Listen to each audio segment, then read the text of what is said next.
Hello les amis, c'est Samuelito, j'espère que tout le monde va bien. Voici donc l'épisode 4 de la série Memoria de los Cantes Flamencos dédiée à la bulería.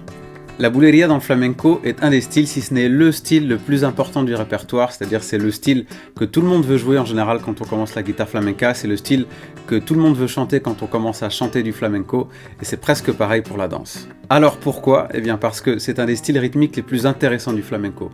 Le compas de bulería, il peut se compter en 2 temps, en 3 temps, en 6 temps, en 12 temps, voire même en 4 temps si on compte avec des noirs pointés.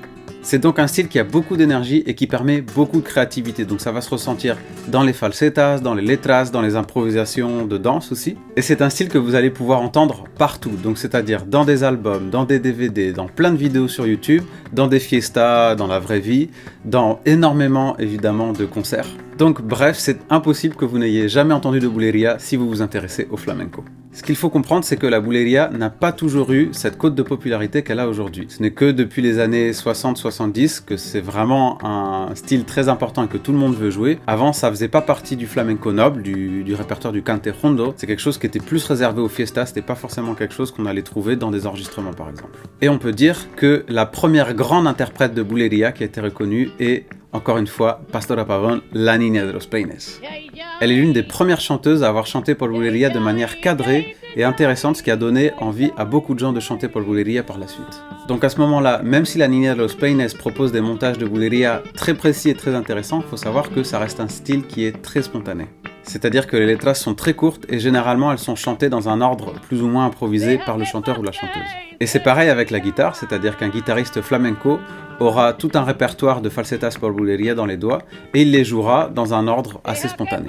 Et c'est là où on parle d'improvisation dans le flamenco. Donc ce n'est pas une improvisation comme dans le jazz avec des solos, des mélodies improvisées, c'est une improvisation dans les structures. Et c'est dans les bulerías que ce phénomène se remarque le plus, c'est-à-dire que les guitaristes, les chanteurs et les danseurs vont se répondre de manière spontanée mais avec des choses qu'ils ont déjà apprises. Évidemment, quand on a affaire à des très grands artistes, ils peuvent improviser une letra, ils peuvent improviser une falseta, ils peuvent improviser des zapateados sans problème. Mais ce genre d'improvisation auront lieu quasi exclusivement dans des bulerías, pas dans d'autres styles flamenco qui sont là beaucoup plus codifiés, beaucoup plus écrits. Donc la bulería, c'est dur de dire dans quelle ville précisément elle est née. En général, on pense que c'est soit à Jerez, soit à Cádiz. Sachant qu'on considère aujourd'hui Jerez comme étant la capitale de la bulería, c'est-à-dire c'est la ville où vous trouverez le plus d'interprètes incroyables de ce style.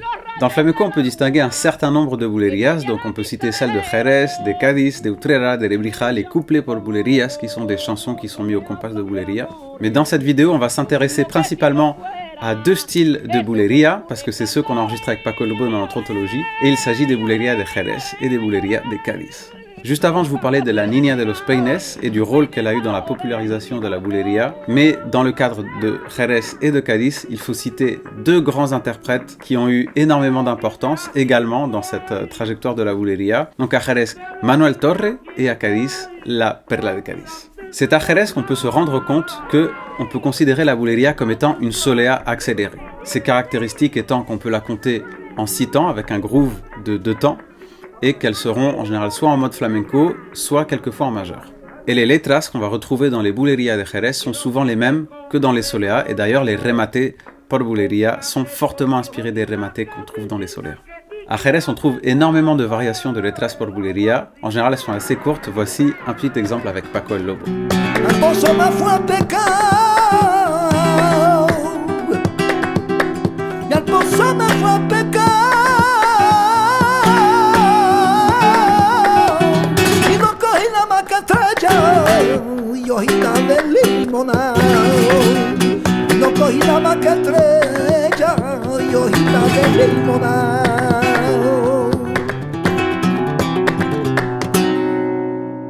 Les letras des bulerías de Jerez peuvent parler d'énormément de sujets différents, ça peut être très humoristique, très dramatique, ça peut parler d'amour, de peine de cœur, de choses du quotidien, de choses très légères.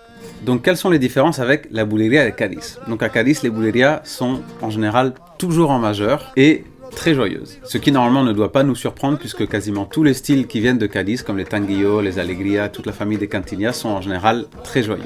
Au niveau du compas, on est presque sur le même ressenti que Jerez. De toute façon, ce sont 2 villes qui ne sont pas très loin l'une de l'autre, mais elles peuvent être parfois plus senties en 12 temps qu'à Jerez. Les letras des bulerías de Cádiz en général sont toujours très joyeuses, vraiment humoristiques. On va jouer avec des refrains très particuliers, on va jouer avec des onomatopées. Voici un exemple. Torocotrón, torocotrón, como cantaba Pericón, que lo llevo en mi corazón, como cantaba Pericón. Ay, torocotrón, torocotrón, como cantaba Pericón, que lo llevo en mi corazón, como cantaba Pericón.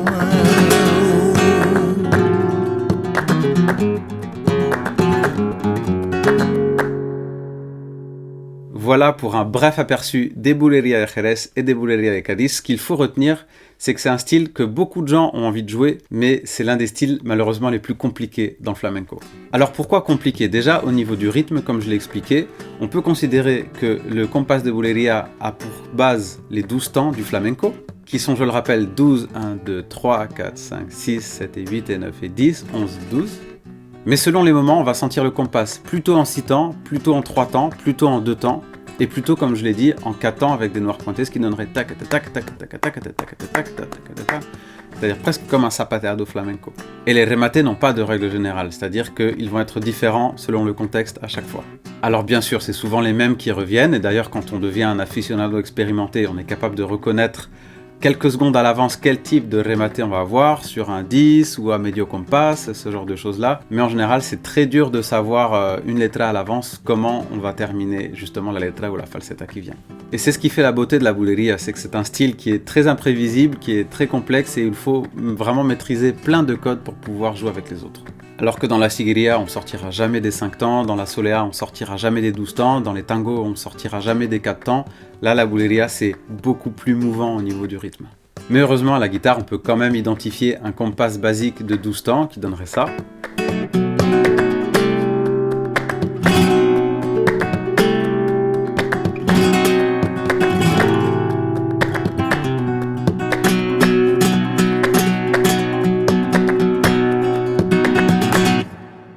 Et la bulería est un style complexe également, puisque comme elle permet énormément de créativité, bien du coup c'est quelque chose qu'on attend systématiquement de la part d'un chanteur, d'un guitariste ou d'un danseur, c'est-à-dire qu'il ait des idées vraiment originales et personnelles dans ce style.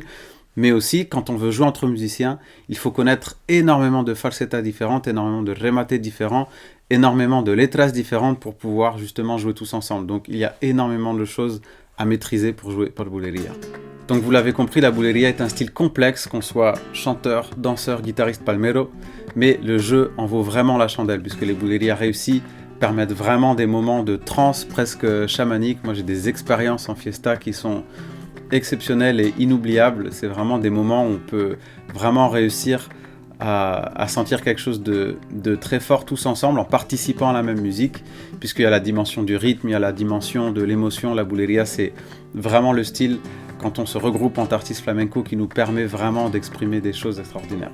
Une dernière chose à noter concernant la bulería, pour comprendre la place qu'elle occupe aujourd'hui dans le répertoire flamenco, en fait c'est surtout à deux artistes qu'on doit ça, c'est à Camarón de la Isla et à Paco de Lucía, qui dans leur discographie ont enregistré des bulerías absolument incroyables. C'est vraiment les artistes qui ont porté ce style au plus haut niveau, et ce qui fait qu'aujourd'hui il y a une vraie mode de la bulería, c'est-à-dire dans les albums vous allez pouvoir souvent des fois trouver 5-6 bulerías différentes, ce qui est énorme parce qu'avant en général il n'y en avait qu'une maximum dans un album, et c'est vraiment avec ce travail que ces deux étoiles du flamenco ont fait que la bulería occupe aujourd'hui ce rôle dans le panorama du flamenco.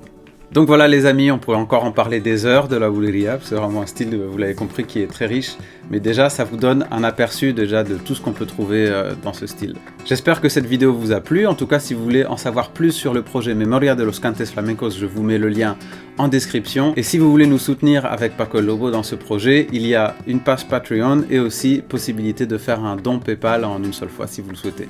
Et n'hésitez pas à vous abonner à ma chaîne si vous voulez être sûr de ne pas manquer les prochains épisodes, et on se retrouve à ce propos pour le 5e épisode qui sera consacré au Campanillero.